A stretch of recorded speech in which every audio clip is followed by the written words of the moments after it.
Today in Cloud Gaming News, we have some very interesting topics for Stadia, including a report that was recently made over the weekend talking about two previously Stadia exclusive titles that no longer are launching on the service. I really do have a lot to say on that subject, but before we start diving into it, I want to talk about a quick bit of PlayStation news because it appears that Sony is increasing server capacity in the country of Brazil. To be very clear, I'm specifically talking about Cloud Gaming and PlayStation Plus Premium, formerly known as PlayStation Now. The service has yet to launch in Brazil, but if the reports are true, then it should be launching sometime in 2023. I can't say this is too surprising, and I fully expect Sony to start supporting more countries fairly soon, especially by 2023. But the fact that we're hearing about support for Brazil this early on is a good sign that Sony is paying attention to the market itself. Cloud gaming in Latin America makes a ton of sense, because it's one of those markets where the majority of gaming is done via mobile devices. Xbox Cloud Gaming has already seen a ton of success out there, and it makes sense for Sony to be interested in catching up, as well as other competitors such as Google Stadia.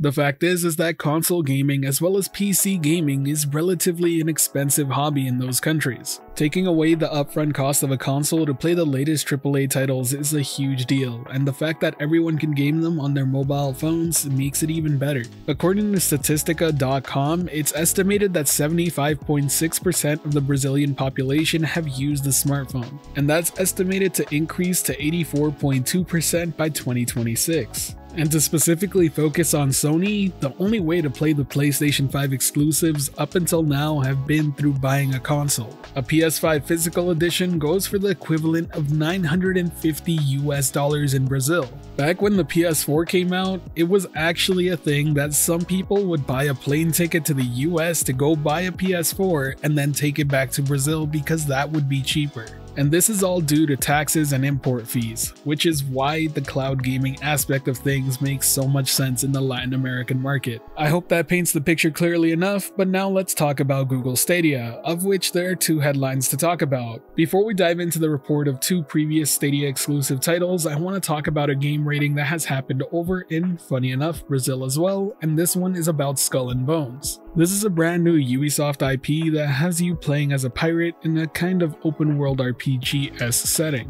Originally announced way back in 2017, this game has seen some major revisions. At first, it seemed to be a PvP instance-based sort of World of Warships type experience, but in the pirate era. Now it's a title that follows the very same tried and true Ubisoft formula that they've been outputting for quite some time. Back then, it was announced as a PlayStation 4 and Xbox One title, but now with this new rating, it seems to have dropped both of those platforms in favor of their next-gen counterparts with the PS5 and Xbox Series X and S alongside Stadia. While it's never been formally announced for Stadia previously, it's not too big of a surprise considering it's Ubisoft and they seem to be the biggest supporter of cloud gaming in general, but regardless, it's still good to see. Now, I do want to do a bit of a clarification on the fact that the rating is coming from Brazil, as that is a country that Stadia isn't available in. Don't take this as confirmation of Stadia expanding to the country. We've done that error in the past, as this isn't the first game to be rated over there, and from what I've been reading online, it's very common for Brazil to rate games for every possible platform regardless of availability. That said, I wouldn't be surprised to see Google eventually launch in Brazil too, for the same reasons we talked about earlier in this video with PlayStation Plus. But now it's time we talk about that report about two games that were previously in the works for Google Stadia.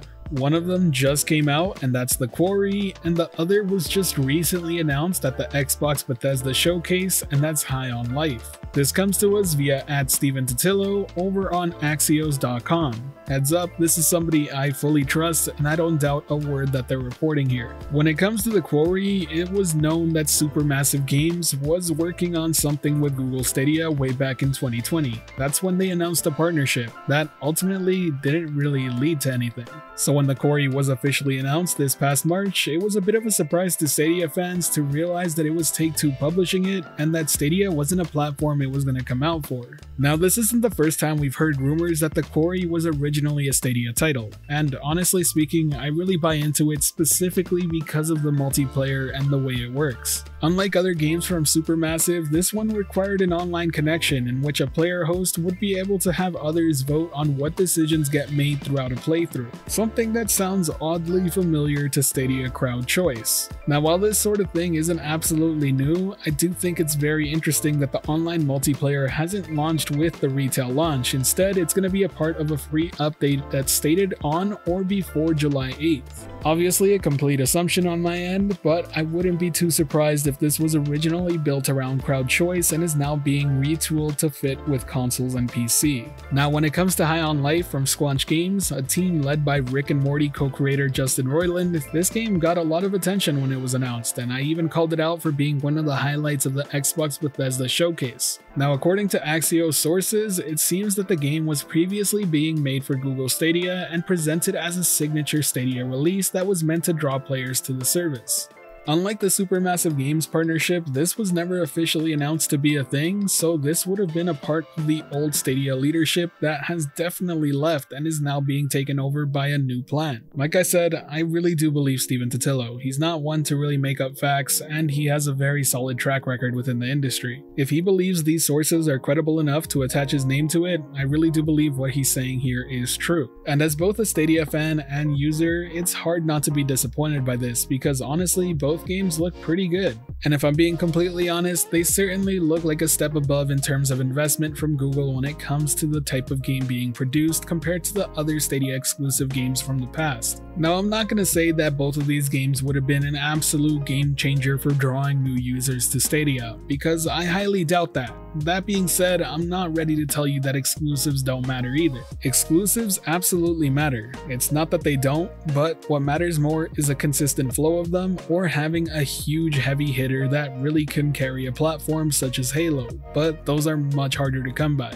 I don't think either of these games have the potential to be the next Halo, but I do think that they have more potential than Outcasters or Guilt of the past. This would have been a pretty nice bonus for Stadia users too, because we would have been seeing bigger games than ever be exclusive to the platform. Instead, we're doing this restructure thing that has a lot of people within their doubts, and rightfully so, because they're seeing a lack of games arrive. More so, a lack of bigger budget looking titles too. The fact that both of these games are releasing this year also makes it very interesting when we take a look back at Jack Buser's comments on the first anniversary of Stadia. That's where the famous quote, "Frankly speaking, my team is almost done with 2021, we're thinking about 2022 right now, that's our focus," was made. That one comment is probably the biggest proof that Stadia is undergoing massive restructure. It would have made sense to have both of these exclusive games come out and be seen as a bigger deal than anything in the past for Stadia. In that same interview, Jack Buser went on to say that 2023 is kind of the year that they're really aiming their sights on. And I still believe that that's probably because we would have seen the first glimpse of a Stadia exclusive from Stadia Games and Entertainment that year. Obviously, this is all assumptions, so I may be completely off base here, but I think it makes a ton of sense when you start piecing together the bits of news we've received throughout the years. 2022 hasn't been a great year for Stadia. 2021 in comparison was much better. A lot of people like to point to the fact that Stadia has some of the biggest selling games of 2021 on the platform, and yeah, that's true, but that's not looking like it's gonna happen again this year. If back in 2020 the focus was supposed to be on 2022 with the real goals set on 2023, that focus just really isn't shown this year. I think Google's making the right call on focusing on the porting tools to make the porting job much easier, and I get that they probably weren't seeing the numbers that they wanted to see. But as a consumer, you simply can't shake the feeling of disappointment that Google just couldn't commit to doing both at the same time. I get that it's all about the money at the end of the day, but as a consumer, that's really not my problem. It's why I don't call out people for being disappointed in Stadia. Frankly speaking, plans changed, and what they were sold initially just isn't what exists today. That's not to say it won't exist in a couple years from now, or maybe even a year from now, but that's on Google to prove. And when they decided to shut down Stadia Games and Entertainment and draw back funding for bigger exclusives like The Quarry and High on Life, well, they should have expected the disappointment to follow, and I'm sure they have. Regardless, I think it's important that I state I don't buy into the narrative that Stadia is dead or that it's a walking zombie that's going to be dragged out. I genuinely believe it's undergoing a massive restructure. Google keeps hiring for a ton of positions at Stadia, and I think that's important to note. I just hope by the time that this restructure is completely done and everything's back to full swing, it's not too late for Stadia to still be a success. Because what used to be a big first move advantage that reportedly both Sony and Microsoft execs were worried about has now become much more of an even race. But I'll stop here for now, as that could be a whole video of its own. That being said, I want to know how you feel about this Stadia news. Does it bother you that these games may have been Stadia exclusive at one point and are now no longer launching on the platform at all? Do you think Google made the right choices by focusing on porting tools? Let me know down below. If you enjoyed this video or found it helpful at all, be sure to hit that like button, as it really does help the channel out, and if you're wanting more content like this, be sure to subscribe and hit that notification bell as well. As always, thanks for watching. I hope you have a great day. This has been the Virtual Cloud, giving you the latest and greatest on everything cloud gaming related, and until next time, I'll catch you in the clouds.